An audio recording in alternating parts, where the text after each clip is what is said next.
और इसके साथ साथ एक बहुत ही महत्वपूर्ण क्वेश्चन है जो वो बागवानों का है, और वो था पियर को लेके। क्योंकि मुझे इस साल भी काफी फोटोग्राफ्स आ चुके हैं, बहुत सारे बागवानों ने अपनी पियर की क्रॉप को डैमेज कर दिया है, और वो गलत स्प्रे की वजह से है। मैं बताना चाहूंगा आपको कि आप किसी भी तरह का कभी भी कोई अगर स्प्रे करते हैं, खास तौर पर पियर में, क्योंकि पियर बहुत ही सेंसिटिव है। सबसे पहले कोई भी घोल आप करना चाहते तो उसको पहले आप लगभग 1 लीटर के सोल्यूशन में घोल कर चेक कीजिए और उसको स्प्रे कर दीजिए एक ब्रांच में। जब अगर आपको लगा कि 24 घंटे के अंदर या 48 1-2 दिन के अंदर उसमें कोई बर्निंग नहीं हुई, कोई उसमें दिक्कत नहीं आई, तब आप उसकी स्प्रे की ओर जा सकते हैं। अलबत्ता आप इस चीज से बचे। बहुत सारे बागवान पियर में यूरिया बहुत ज्यादा मात्रा में डालते हैं, जिससे पियर भी खराब होती है। अगर आपने यूरिया डालना ही है तो उसकी मात्रा कम रखे, लगभग 1 किलो से कम ही मात्रा में डाले। और अगर मैं रिकमेंड करूंगा तो मैं तो ये बताऊंगा कि सिर्फ ½ kg करिए। भले ही वो स्प्रे आप हर 10 दिन में या 15 दिन में रिपीट करें, मगर एक साथ ही हैवी डोज ना डाले। और बहुत सारे बागवान आजकल माइट की रस्ट माइट के लिए पियर में स्प्रे कर रहे हैं, जिससे क्या हो रहा है, जिससे वो फ्रूट ही बर्न हो रहा है। अगर आपने अभी करना है तो अभी के लिए जो उपयुक्त समय है पियर में करने के लिए वो है HMO सेब में और पियर में। 2 लीटर HMO आप स्प्रे कीजिए, जिससे आपकी माइट की प्रॉब्लम काफी हद तक कंट्रोल हो जाएगी। उसके बाद जब आपके नेक्स्ट कोई माइट की प्रॉब्लम आती है तो उसके लिए आपके पास मिटिगेट एक अच्छा ऑप्शन हो सकता है। उसके बाद एबासीन आपके पास एक अच्छा ऑप्शन हो सकता है, क्योंकि मैक्सिमम जो पियर में रस्टिंग आती है, जो खराब होती है, वो होती है माइट की वजह से। तो माइटीसाइड आप अप्लाई कर सकते हैं अपने ऑर्चर्ड में। मगर सबसे बड़ी बात है कि आप कोई भी चीज मिक्स करने से पहले ट्रायल के लिए पियर के एक टहने में जरूर डालें, कोई भी स्प्रे आप करते हैं, क्योंकि आप अपनी फसल को खराब मत कीजिए। और उसके साथ साथ आपने पियर में किस चीजों का ख्याल रखना है।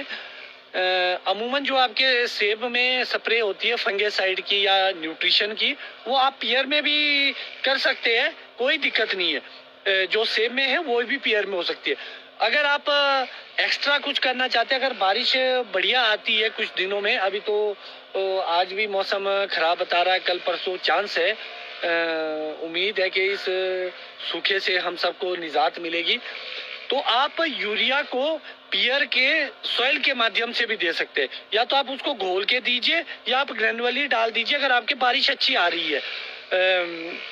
और दूसरी बड़ी बात है, पियर में सफाई के लिए आप क्या कर सकते हैं, उसमें जो सबसे और महत्वपूर्ण स्प्रे होती है उसके लिए आपको थोड़ा अलग शेड्यूल अपनाना पड़ता है। आप अपने पिट्ठू मशीन में या बड़े ऑर्चर्ड है किसी के तो पावर स्प्रेयर के माध्यम से, क्योंकि मैक्सिमम जो पियर के बगीचे किसी के नहीं है, मैक्सिमम बहुत कम लोगों के बगीचे है जो पूरा ऑर्चर्ड लगा, बाकी तो बीच बीच में सेबों के बीच में है, तो उसमें आपको पीठ वाली मशीन से आप स्प्रे करेंगे। उसमें आपका जो सबसे बड़ा ध्यान रहेगा वो रहेगा कैल्शियम और बोरॉन का। जो भी आप कैल्शियम उसमें डालेंगे विद बोरॉन डालना। और ये स्प्रेज आपको मैक्सिमम हर 15 दिन में कोई भी स्प्रे आप करते हैं पियर में, वो 10 से 15 दिन, 10 दिन में भी आप रिपीट कर सकते हैं। 15 एक दिन बहुत अच्छा समय रहेगा आपके लिए। 15 दिन के बीच में आप उसको रिपीट करते रहिए। अगर आपको बीच में कोई दूसरी डालनी है तो उसको 7-8 या 10 दिन के बाद करें, और नहीं तो आप 15 दिन का एक शेड्यूल बनाए अपना। तो 15 दिन में आप कैल्शियम और बोरॉन की स्प्रे पियर में कर सकते हैं, क्योंकि उससे शाइन आती है पियर में और रस्टिंग बिल्कुल खत्म हो जाती है। और क्योंकि आपको पता है कैल्शियम स्किन को ठीक करता है, मजबूत करता है, मोटा करता है। तो जो पियर की स्किन है वो बहुत ही सेंसिटिव होती है, पतली होती है, इसलिए उसको वो स्ट्रॉन्ग करता है और साथ साथ फ्रूट फिनिशिंग भी लाता है।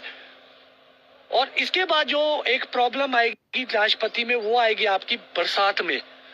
बरसात में जब आप देखेंगे पत्तियां चिपक जाती है फ्रूट के तो एक सुंडी लगती है, तो वहां पर आप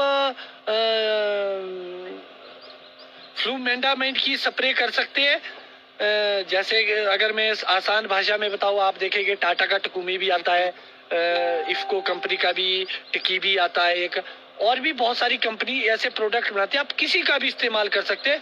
वहां पर सुंडी की वजह से बिग्रेड होती है हमारी पियर, और अभी हमारी रस्ट माइट की वजह से ज्यादा प्रॉब्लम आती है। तो रस्ट माइट के लिए आपको मैंने बताया कि आजकल आप HMO 2 लीटर के हिसाब से पियर और सेब में करने का उपयुक्त समय है, जिससे हमारी माइट रुकेगी। तो इसी बीच एक क्वेश्चन निखिल हेटा जी का भी आया है, और बहुत सारे लोगों का लीफ कर्ल और मोज़ेक वायरस को लेके। तो मैं बताना चाहूंगा बागवान भाइयों, इसका बीमारी का कोई भी इलाज नहीं है। इसीलिए अगर आप ये सोच के स्प्रे करते कि हम स्प्रे करेंगे और इससे ठीक होगा, ये बिल्कुल भी ठीक नहीं होगा।